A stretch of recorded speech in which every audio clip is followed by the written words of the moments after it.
함께 인사하십니다. 잘 오셨습니다. 평안하셨습니까? 예. 봄이 왔나 싶었는데 날씨가 만만치 않습니다.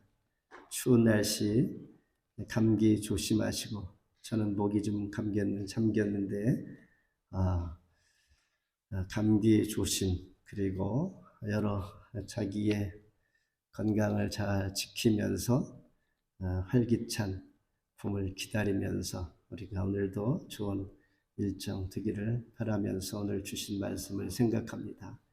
한 마음을 주고, 그리스도의 마음입니다. 이 마음을 품으면서 말씀 듣기를 원합니다. 오늘 본문은 유다 마지막 왕 히스기야 왕 때였습니다.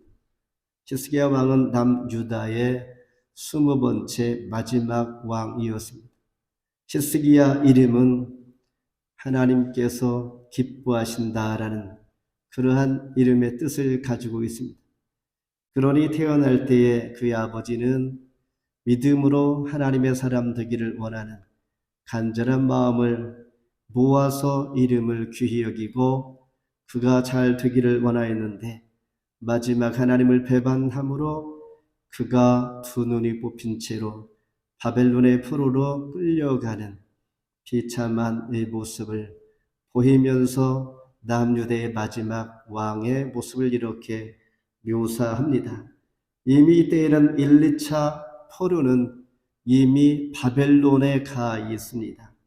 3번에 걸쳐 있는 침략을 받은 남유다, 마지막 히스기야 왕 9년에서 11년 사이에 바벨론 군대가 이제 완전히 예루살렘을 포위하였으니 꼼짝할 수 없는 상황에 처하게 되면서 이 왕은 두 눈이 뽑힌 채로 끌려갈 수밖에 없게 됩니다.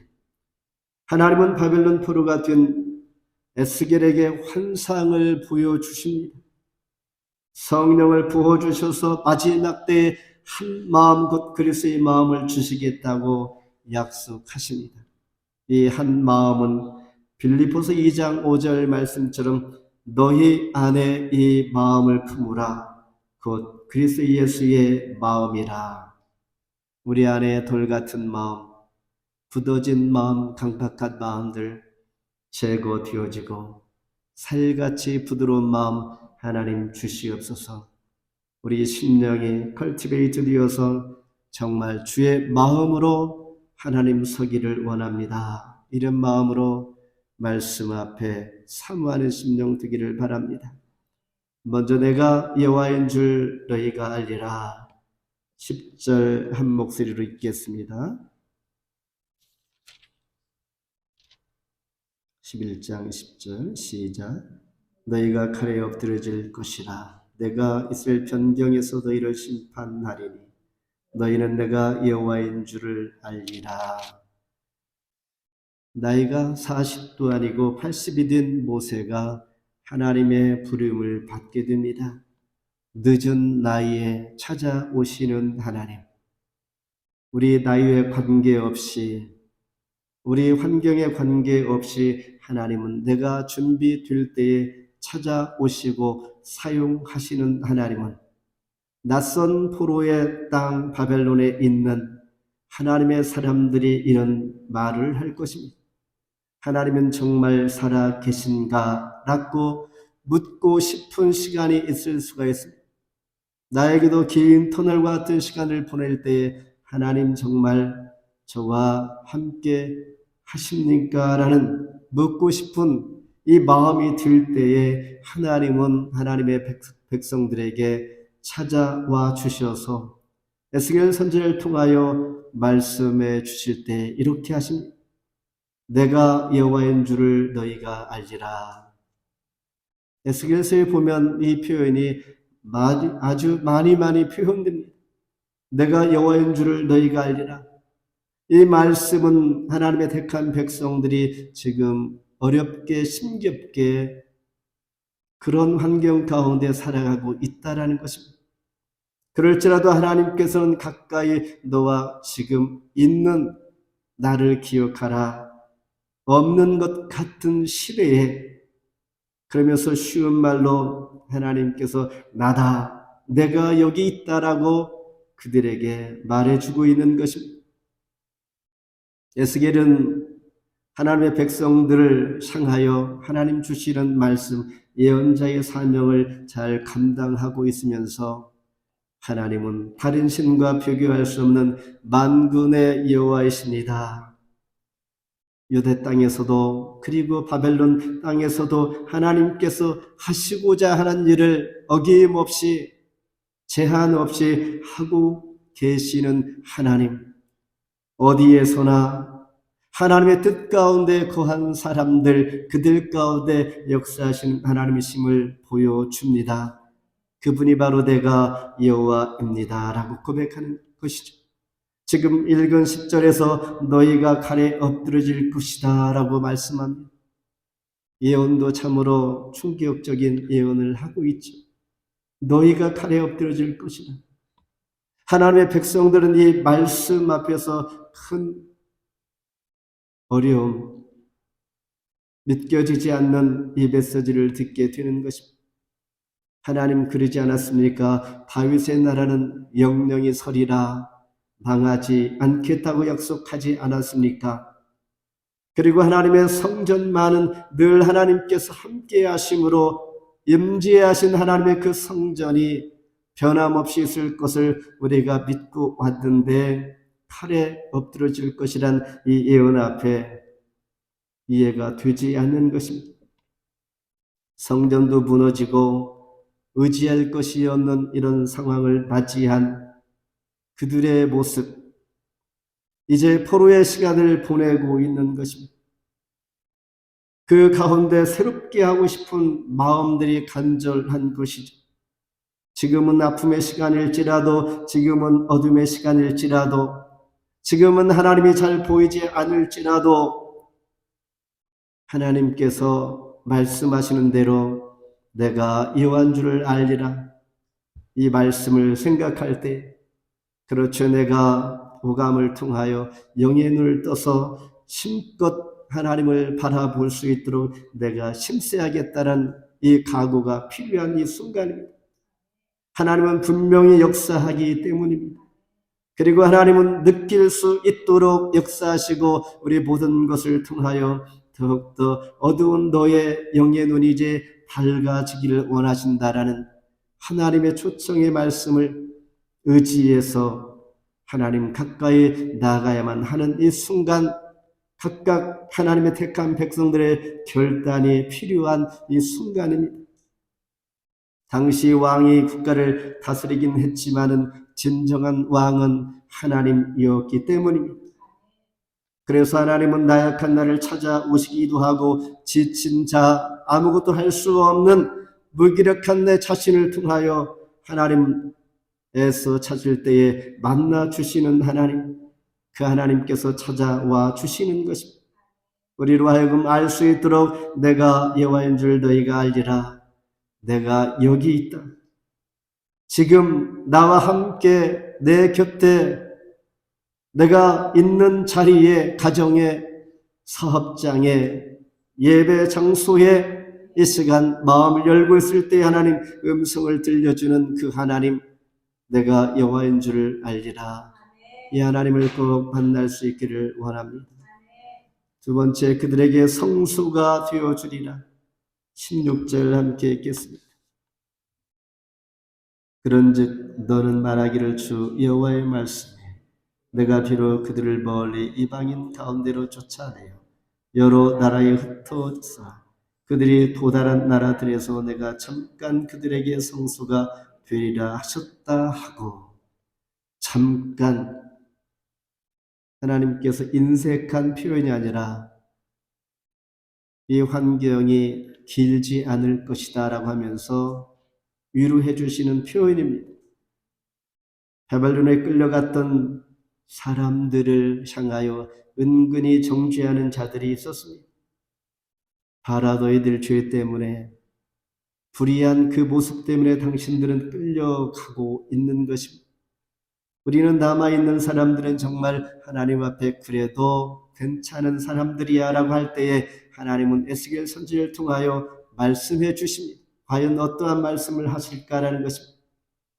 남유다는 여호야킨 왕 그리고 여호야킨 왕 시드기야 왕 이렇게 갑니다. 여호야킨 왕은 하나님의 뜻을 성취하시는 분, 참 이름들의 의미는 좀 멋집니다. 그러나 참 하나님을 떠나 배반한 자들의 이름과는 달리 어려움 가운데 참으로 말할 수 없는 비참한 말로들을 맞이하고 있는 것입니다. 포로로 잡혀가고 죽어가고 성은 파괴되어지고 성전은 불타고 부물은 약탈당하고 지도자와 학자와 기능인들을 많이 사로잡혀 갑니다. 예루살렘에 남아있는 자들이 잡혀가는 자들을 향하여 업신여기며 조롱합니다. 조롱하는 내용이 15절 말씀입니다. 인자의 예루살렘 주민이 너 형제 곧 너희 형제와 친척과 온 이스라엘 족속을 향하여 이르기를 너희는 여호와에게서 멀리 떠나라. 이 땅은 우리에게 주 기업이 되게 하신 것이라 하였나니 그래 잘 가라 굿바이 하는 것입니다. 자기 형제들인데 너희들이 잘못하여 가는 것 그래 죄의 대가를 받는 것이지 하면서 조롱하고 있는 것입니다. 남아있는 자들은 마치 의롭고 바벨론에 끌려가는 자들은 불의한 자다라는 이러한 정죄의 모습. 그러니 바벨론에 가 있는 사람들은 얼마나 힘들겠는가. 포로된 것도 힘든데 육체적, 심리적, 영적인 고통이 말할 수 없이 컸던 것입니다. 절망에 빠질 수밖에 없었던 것입니다. 이들을 향하여 하나님께서 말씀하십니다. 내가 잠깐 너희들에게 성소가 되어 주리라. 성소라는 것은 지성소를 의미하면서 성전의 가장 안쪽 깊숙한 곳 하나님 임재하시는 장소입니다. 다른 말로 포로된 자들에게 있어서 성소가 되어준다는 것은 내가 너를 보호해주고 있어.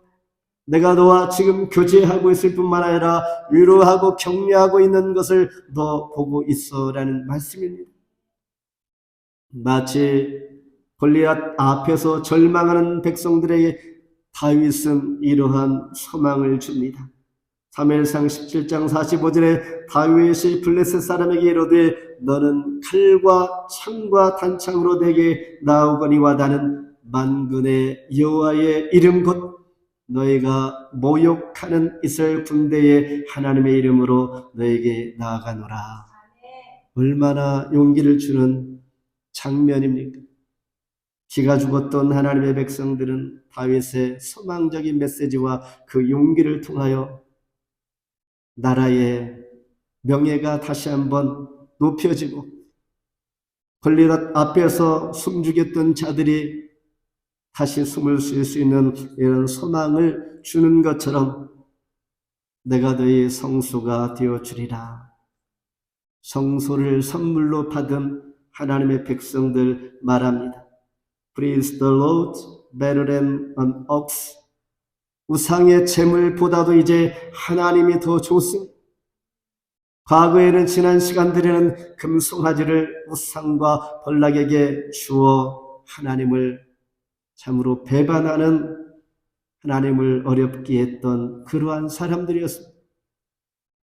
지금까지 그렇게 되었다면 이제 하나님이 얼마나 좋으신지를 그들이 있는 낯선 바벨론 땅에서 보여주는 것입니다. 거창하고 멋진 예루살렘 성전을 떠나 있는 너희들 가까이 내가 있는 그 성소는 매우 작을지라도 너희들이 생각하기를 정말 적절하고 안락한 코지한 그러한 성소가 되어줄 거야 라고 할 때 참 위로가 되었던 것입니다. 희망을 심으면 희망의 열매가 맺히는 것처럼 그들 마음 가운데 이제 용기를 얻게 되는 것입니다. 마지막으로 만민 가운데서 내가 너희를 모으리라. 17절 마지막 절 읽습니다. 시작. 너는 또 말하기를 주 여호와의 말씀에 내가 너희를 만민 가운데에서 모으며 너희를 흩은 여러 나라 가운데에서 모아 내고 이스라엘 땅을 너희에게 주리라 하셨다 하라. 만민 가운데서 모아 하나가 되게 하시는 하나님. 어느 인류 학자가 남아프리카를 방문하여 아이들에게 이렇게 말합니다. 여기 맛있는 과일이 있는데 제일 먼저 달려오는 자에게 이거 내가 다 주겠다라고 하니 아이들은 뜻밖의 태도를 보입니다. 아이들이 서로 손을 잡는 것입니다. 그리고 다 함께 걸어오면서 그들의 말로 우리가 여기 있어 내가 있는 것입니다. 교회가 있기에 내가 있고 가족이 있기에 내가 있는 것입니다. 모두가 동일하게 함께 손을 잡고 나아올 때에 감동을 주었던 것입니다. 이 표현, 이 태도는 남아공 넬슨 만델라 대통령이 자주 사용한 말이라고 합니다. 여러분이 있어 제가 있습니다. 이러한 차원에서 하나님은 마지막 때에 만민 가운데서 너희를 모으리라. 하나님은 언젠가 때가 되면 백성들을 모아서 이끌고 곧또 예루살렘으로 다시 돌아와 새로운 언약의 공동체를 만들어 줄 것을 약속하고 있는 것입니다. 이스라엘 백성들은 예루살렘을 멀리 떠나 바벨론의 생활을 통하여 그들의 지배를 받고 있지만은 유일한 소망은 고향으로 돌아오는 것입니다. 약속의 땅 돌아와 하나가 되는 것. 그렇게 돌아온 자들 만민 가운데 본 후에 과연 어떠한 일들이 일어날까? 18절입니다. 그들이 그리로 가서 그 가운데 모든 미운 물건과 모든 가증한 것을 제거하여 버릴지라. 마음속에 있는 가증한 죄를 버리고 성령이 임하시니 내 안에 있는 것들이 다 드러납니다. 그러면서 일치한 마음이 생깁니다. 새 영을 부어주시니 그 마음이 부드러운 마음이 되는 것입니다. 이런 변화가 일어나기 시작한다라는 것입니다. 하나가 되려는 마음, 주님이 주시는 마음이요. 하나됨의 상징은 십자가인 것입니다. 영화 대부에서 더 갓파더에서 커플라 감독이 만든 이 영화의 배신과 사랑을 주제로 그리고 있는 이 내용은 7개의 마피아 갱단 두목들이 만납니다. 그들이 손을 잘라 피를 내어 받아서 함께 서로 마십니다. 이제는 다시는 싸우지 말자 맹세했지만은 얼마 지나지 않아 사소한 일로 충돌하여서 결국 2사람 남고 5명이 다 죽고 맙니다. 불의한 죄인들은 하나가 될 수 없습니다. 하나가 될 때 기도의 응답이 주어지고 사는 길도 열리는데 바로 하나가 되려면 우상과 욕심을 버리고 마음의 변화를 이루어야 한다라는 것입니다. 만민 가운데 살 백성을 모으리라 하신 것은 하나님께서 성령을 부어주심으로 그 안에 소망을 갖게 하시고 다시 돌아올 수 있게 하시는 그 성령을 주실 때에 이런 변화와 함께 소망 있는 하나님의 백성이 된다라는 말씀을 맺습니다. 얼마 전에 한국은 북한의 영원한 형제의 나라 쿠바와 비밀리에 극적인 수교가 65년 만에 성사되었습니다. 한류와 경제의 협력에 영향을 받긴 했지만은 이렇게 마음이 편할 수 있다는 것은 결국 사람이기 때문입니다. 그러나 온전한 하나가 될 수 있다는 것은 개런티할 수가 없는 것입니다. 오직 하나가 될 수 있는 것은 성령 하나님께서 우리 마음을 붙잡아 주어야 하는 것입니다. 이스라엘 백성들이 무늬만 있는 백성이었었고 그들의 포로의 시간들은 어쩌면 허송세월이 아니라 하나님께서 그 마음을 정화시키고 있는 것입니다. 마음 가운데 있는 것을 정화가 되어지면 주의 영이 임할 것이요.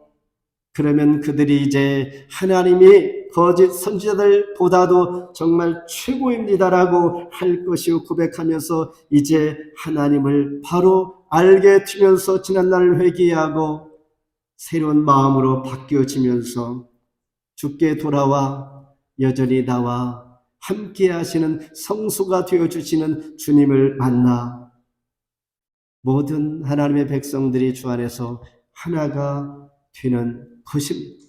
이런 은혜의 말씀과 그리스도의 마음, 예수의 마음이 저와 여러분 가운데 함께 하시고 가정과 모든 일터에 함께 하심으로 하나님의 은혜가 넘치기를 주의 이름으로 축복합니다. 기도하겠습니다.